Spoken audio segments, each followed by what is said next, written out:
쓰는 방법이라 하긴 좀 그렇고 쓴소리. 직원이 실수하거나 일을 잘 못했을 때 직원의 사기를 꺾지 않고 쓴소리하는 방법.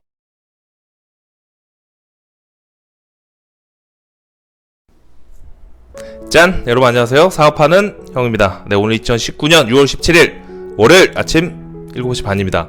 여러분, 오늘 영상이 200번째 영상입니다. 처음 유튜브 이제 시작했을 때는 하루에 하나, 많을 때 2개 이렇게 영상을 찍어서 올렸었습니다. 근데 지금은 그냥 꾸준히 하나씩 올리고 있습니다. 그래서 제가 그때 여러분한테 말씀드린 내용이 뭐냐면, 저는 첫 목표가 영상 1000개 달성. 그러니까 1000개 일단 올리고 그 다음에 구독자가 몇 명인지 조회수가 몇 개인지 그때 이제 한번 보려고 합니다. 그때까지는 열심히 달려가도록 하겠습니다. 여러분, 어저께 주말이었는데 뭐 재밌는 일 있으셨습니까? 저도 뭐 언제나 그렇듯 아들 축구 끝나고 또 간단하게 회식했습니다. 너무 또 즐거운 시간을 보냈습니다. 그래서 오늘은 200번째 영상이잖아요. 그래서 여러분한테 어떤 내용을 말씀드리고 싶냐면, 이제 사업하는 사람이 직원들이 잘 못했을 때, 아니면 내가 회사 다니는데 중간 관리자, 팀장인데 내 직원들, 내 팀원들이 잘 못했을 때, 그때 이제 혼내는 방법. 혼내는 방법이라 하긴 좀 그렇고 쓴소리. 직원이 실수하거나 일을 잘 못했을 때 직원의 사기를 꺾지 않고 쓴소리하는 방법. 거기에 대해서 말씀드리겠습니다. 보시기 전에 구독과 좋아요 부탁드리겠습니다. 스티브 잡스, 애플의 유명한 스티브 잡스도 굉장히 철저한 사람이잖아요. 빈틈이 없이 1의 오차도 인정하지 않고 완벽주의자죠. 그래서 직원들을 굉장히 많이 혼냈다고 합니다. 그런데 스티브 잡스의 철칙은 뭐냐면, 직원을 혼내되 인격적으로 모독은 하지 않았다고 합니다. 그래서 직원들이 많이 혼났지만, 관계사들이 스티브 잡스한테 많이 혼났지만, 그래도 스티브 잡스를 존경하고 멀리하지 않았던 이유는 인격적으로 모독을 하지 않고 업무적으로만 쓴소리를 했기 때문입니다. 그래서 사업하는 사람이 직원들을 쓴소리할 때는 이렇게 업무적인 부분 가지고 쓴소리 해야 되고, 이거는 인간적인 그 직원과의 관계, 그런 소통이 중요합니다. 그러면 이렇게 직원과의 소통을 통해서 직원들이 인격적으로 기분 안 나쁘게 쓴소리 할 수 있는 방법. 첫 번째, 개인의 결함이 아니고 업무의 문제라는 걸 분명히 한다. 이게 무슨 얘기냐면, 직원이 실수를 했어요. 그러면 그 실수한 그 내용을 얘기를 하는 겁니다. 너가 이걸 잘못했어. 잘못해서 뭔가 직원들, 동료들, 아니면 회사에 지금 피해를 끼쳤어. 근데 그거는 네가 모자라서, 네가 멍청해서 잘못한 게 아니다. 이거는 너가 업무를 잘 못해서 그런 거다. 그렇죠? 인간적으로 너가 멍청해서 못한 게 아니고, 너가 주의를 기울이지 않고 그 업무에 있어서 실수를 했기 때문이지 절대 너의 문제는 아니다. 이거는 업무의 문제다. 이렇게 선을 그어줘야 됩니다. 개인의 문제가 아닌 업무의 문제다. 그것만 지적하시면 됩니다. 자, 그러면 직원들이 잘못했을 때 쓴소리하는 방법. 두 번째, 칭찬은 공식적으로, 지적은 개인적으로 한다.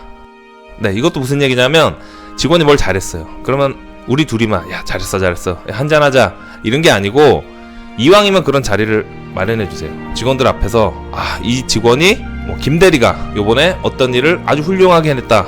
여러분 박수 한번 쳐주자. 그리고 김대리를 보고 배워라. 이런 부분은 훌륭한 것이다. 그래서 영업하는 사람들 보면 이제 판매왕, 이달의 판매왕, 이달의 수구망 해가지고 막 시상을 하잖아요. 그게 의욕을 더 올려주는 겁니다. 그렇죠? 사람이 기분이 좋고 인정을 받으면 더 열심히 일하게 돼 있죠? 인정받고 싶어하는 그런 사람의 심리를 잡아줘야 되는 겁니다. 반대로 실수를 했어요. 그러면 여러 사람 앞에서 망신을 주는 게 아니고, 그럴 때야말로 야 한잔하자, 아니면 잠깐 내 방으로 들어와 해서 개인적으로 지적을 하는 겁니다. 너 요번에 이런 실수를 했는데 나랑 약속하자. 다시는 이런 일이 없도록 노력하자 우리. 이렇게 개인적으로 하면은 자기가 뭘 실수해도 사람들이 거기에 대해서 인식하지 않으면 실수를 줄일 수 있고 다음에 더 잘할 수 있는 겁니다.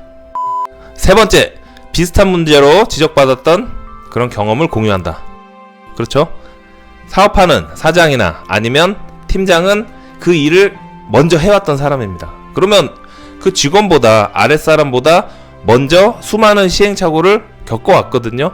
후임이 잘 못했어, 직원이 잘 못했어. 그러면 그냥 혼낼 것이 아니고 똑같은 실수를 하면은 그 비슷했던 그런 경험을 공유하는 겁니다. 내가 말이지 옛날에 이런 걸 했었는데 대표가 팀장이 너가 했던 그런 비슷한 일을 겪었었다. 예를 들면 접대를 하는데 뭐 술자리에서 어떤 실수를 했어요. 그래서 다음날 이제 불렀어. 야, 너 어떻게 접대를 했길래 거래처에서 그런 얘기가 나오냐? 그럼 이제 얘기를 하는 거죠. 이래 했는데 야, 사실 나도 그랬다. 나도 신입사원 때 술이 너무 과해서 뭔가 좀 실수를 했는데 이럴 때는 이렇게 처리했다. 당장 가서 사과드리고 앞으로 술을 먹을 때 동료를 데려가든 아니면 주량껏 마셔라. 이런 식으로 내 경험을 공유하는 겁니다. 그러면 싹싹 받아들이죠. 같은 공감대가 형성되면서 아, 우리 선배님이, 우리 대표님도 같은 경험이 있구나. 이렇게 해서 잘 알아듣습니다.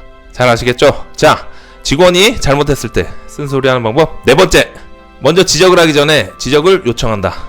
네, 이게 무슨 얘기냐면 우리 저기 어린 아이들한테 얘기하는 거 있죠. 너 뭐 잘못했어? 얘기해봐. 그 다음에 범죄자들한테 검사들이 뭐라 하죠? 종이 한 장, 볼펜 하나 딱 써놓고 너 잘못한 거 써. 너가 무슨 죄를 저질렀는지 쫙쫙 일목요연하게 써봐. 이렇게 우리 영화에서 많이 봤죠. 이런 식으로 직원이 뭘 잘못했을 때 야, 들어와 해가지고 혼내는 게 아니고 내가 지적하기 전에 지적을 요청하는 거예요. 김대리, 내가 왜 부른지 알지? 그럼 본인이 알고 있어요. 아, 이런 거에서 잘못한 것 같습니다. 그래, 왜 그랬어 그거? 얘기해봐. 이런 식으로 내가 먼저 혼내기 전에 네가 왜 혼나야 되는지, 네가 뭘 잘못했는지를 한번 얘기해봐. 이렇게 요구를 하는 겁니다. 그러면 본인이 알고 있다는 거는 본인 실수를 인정하는 거거든요. 그러면 좀 말이 수월하게 가는 거예요. 감정이 안 들어가죠. 본인이 잘못한 거 알고 있잖아요. 그러면 굳이 대표가 지적을 안 해도 제가 이거 이렇게 잘못한 것 같습니다. 대표님 앞으로 이렇게 해서 더 잘하도록 하겠습니다. 그럼 또 대표는 그래, 넌 참 훌륭한 직원이구나. 우리 잘해보자. 이렇게 말할 수 있는 겁니다. 네, 이렇게 오늘은 제가 직원한테 쓴소리하는 4가지 방법을 말씀드렸는데 그 밑바탕에는 직원과의 돈독한 그런 신뢰, 의리, 우정, 그런 게 있어야 됩니다. 그런 걸 베이스로 깔고 가야지 직원이 실수했을 때 대표가 쓴소리를 해도 그게 받아들여지는 거지. 밑에 있는 그런 베이스가 없으면 아무리 좋게 쓴소리를 해도 직원은 그냥 그 사람에 대한 신뢰가 없기 때문에 어떤 소리를 해도 귀에 들어오지 않는 겁니다. 그래서 여러분이 이제 사업을 하시든 아니면 중간 관리자로서 직원을 관리하시든 쓴소리할 때, 직원이 잘못했을 때 밑에 신뢰를 두고 그런 돈독한 과정 속에서 오늘 말씀드린 4가지 이 방법으로 쓴소리를 하시길 바랍니다. 뭐가 있었죠? 첫 번째, 개인적인 결함이 아닌 업무적인 문제라는 걸 분명히 한다. 두 번째, 칭찬은 공식적으로, 지적은 개인적으로 한다. 세 번째, 잘못했을 때 비슷했던 경험을 공유한다. 네 번째, 지적을 하기 전에 먼저 지적을 요청한다. 네, 이렇게 오늘 4가지를 말씀드렸습니다. 그래서 여러분이 앞으로 대표가 되신 다음에 직원들을 쓴소리할 때 제가 오늘 말씀드린 요 4가지를 참고하셔서 훌륭한 대표, 훌륭한 사장님이 되셔서 존경받는 그런 사업생활 영위하시길 바라겠습니다. 네, 오늘 월요일입니다. 오늘도 파이팅 하시고 좋은 하루 보내시길 바라겠습니다. 고맙습니다. 끝!